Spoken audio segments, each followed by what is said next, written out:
যে ফুটবলের রাজা বলা হয় পেলেকে। ম্যারাডোনার মতো হাত দিয়া কিন্তু গোল দেয় নাই, যে আমরা হাত দিয়া গোল দিতে পারি আর হচ্ছে প্লান্টি দিয়ে গোল করি।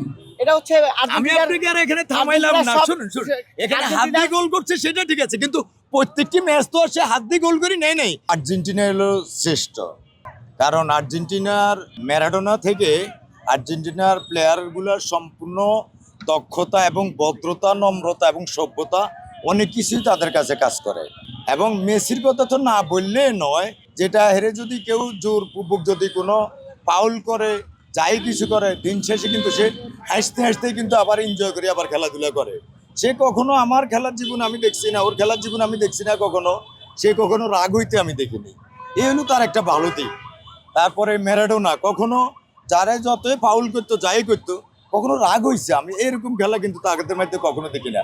আসলে খেলার জগতে খালি ফুটবল খেললে যে খেলোয়াড় হয় তা না, এখানে অনেক কিছু থাকে। যেমন ধরেন জিদান যাই বলছে, কিন্তু ল এবং আইনা ছিল, আইনের শাসনে সে বিচার করাতে পারতো, কিন্তু মাথা দিয়ে একটা করে কিন্তু আসলে কি সে ভালো সুফল পায়নি।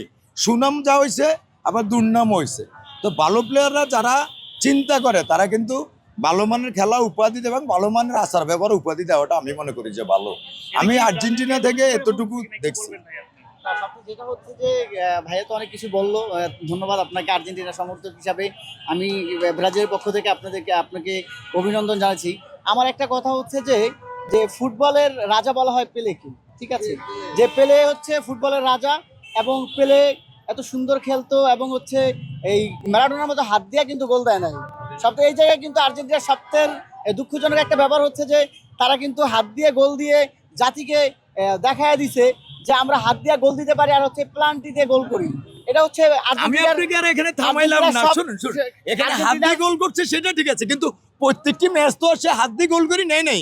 এরপরও তো আরো দুইটা আগে পরে বিশ্বকাপ নিছে, সবটা তো আর হাত দিয়ে নেয় নেই। কিন্তু ম্যাক্সিমাম টাইমে আমরা দেখি হচ্ছে আর্জেন্টিনা সবসময় পা দিয়ে যেটা নিছে এটা বলেন না, হাত দিয়ে যেটা নিছে এটা বলবেন কেন? খালি না, খেলায় পা দিয়ে তো দুইটা নিছে, খেলায় হচ্ছে হার জিত থাকবে, এটাই স্বাভাবিক। আর হচ্ছে আমরা হচ্ছে দেখেন 5 স্টার, হ্যাঁ এখানে দেখেন 5 স্টার। এটা আমরা আমাদের সমতুল্য হতে পারে জার্মান, আমাদের সমতুল্য হতে পারে ফ্রান্স, ইতালি, তাদের সাথে আমরা যুদ্ধ করতে পারি। তাই বলি কি আপনি আর্জেন্টিনার তুচ্ছ তাচ্ছল্য করে দেখতে আছেন? তুচ্ছ ভাবি না, বাট হচ্ছে যে আমাদের সমতুল্য না, আমরা এটাই মনে করি। যখন তারা যদি 4টা বিশ্বকাপ নেয় তারপরে একটু কাছাকাছি আসতে পারে। এই পৃথিবীতেই বহুত হিরো হইছে, আবার হিরো থেকে জিরো হইছে, এটা ব্যাপার না, হতেই পারে, এটা স্বাভাবিক।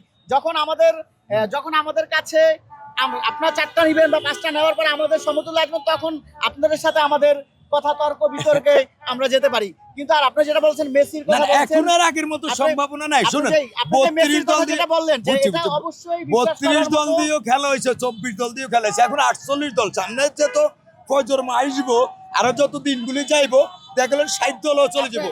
আপনি এখানে একটা কথা বলেছিলেন যে মেসির কথা বলেছিলেন যে হ্যাঁ, এটা আমি ব্রাজিলের সমর্থন হিসেবে আমি বলি যে হ্যাঁ, মেসি দারুণ খেলে, বেস্ট প্লেয়ার এবং হচ্ছে সর্বকালের সেরা প্লেয়ার, এটা আমার বলতে হবে। আমি ব্রাজিল করলেও সমস্যা নাই, কারণ হচ্ছে যাকে শ্রেষ্ঠ আমরা কিন্তু পাইবে, আমরা অন্য জায়গায় বিশ্বকাপের পর আমরা যার কর্মস্থলে চলে যাব। নেইমারের যে ড্রিবলিং গুলা, এটা বিশ্বের সেরা, কারণ এমন ড্রিবলিং কেউ করতে পারবে না 30 সেকেন্ড জায়গায়। না, মাঝে মধ্যে উনি কেন জানি একটা মানে অনেক ইমোশনালি হয়ে যায়, মানে হালকা টাচ করলে কেন জানি উনি মানে কেমন কতটুকু পলিটিকায়, যেটা বলার মতো না। এখন কিন্তু শুনুন পিপা কিন্তু এবার ওই ইমোশনালি যে বিষয়গুলো এবার দিয়ে দিছে। ও এখন ওরা এখন আগে ভালোভাবে ট্রাই করে দেখে যে পা লাগছে কিনা, ভালোভাবে হোসেট খাইছে কিনা। এই যে 5টা পোল্টি দিল, হচ্ছে যে আপনাদের মেসি সেরা খেলোয়াড় আমরা এটা মানি, কিন্তু সবসময় রেফারি যে মেসির পক্ষে থাকে এটা মেনে না, এটা কইলে আমি মানি। যে ফাউল করলো, যে ফাউলের পরে হচ্ছে অবশ্যই একটা কাট পায়, কিন্তু সেই জায়গায় আপনি দেখছেন রেফারি কোনো কাট পায় না, কিন্তু ওইটা নিয়ে অনেক বিতর্ক হয়েছে, সমালোচনা ঝড় হয়ে গেছে নেটিজেনদের মাঝে।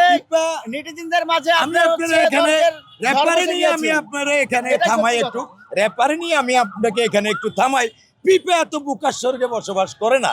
সবচেয়ে বড় কথা হলো রেফারি এরও জরিমানা, এবং ওরও কিন্তু আছে, হ্যাঁ, যদি সে ভুল করে। কিন্তু না, যে ফাউলটা করেছে এটা যদি অন্য আর্জেন্টিনা না, মেসি বাদে যদি যে কোনো প্লেয়ার করলে অবশ্যই তাকে কাট দিবে।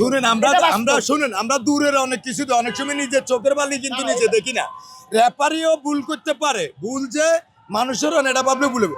অনেক কিছু ভুল হয়, হয়তো সে দেখে নাই, এরকম ভুল 2-4টা হবেই, কারণ সে 24 সেটা রেফারি, আপনি দেখেন রেফারি সে 22 জন প্লেয়ারের পিছনে না, উনি 22 জন প্লেয়ারের পিছনে দৌড়ায় একটা লোক, তার ভুল ভ্রান্তি একটু থাকতেই পারে।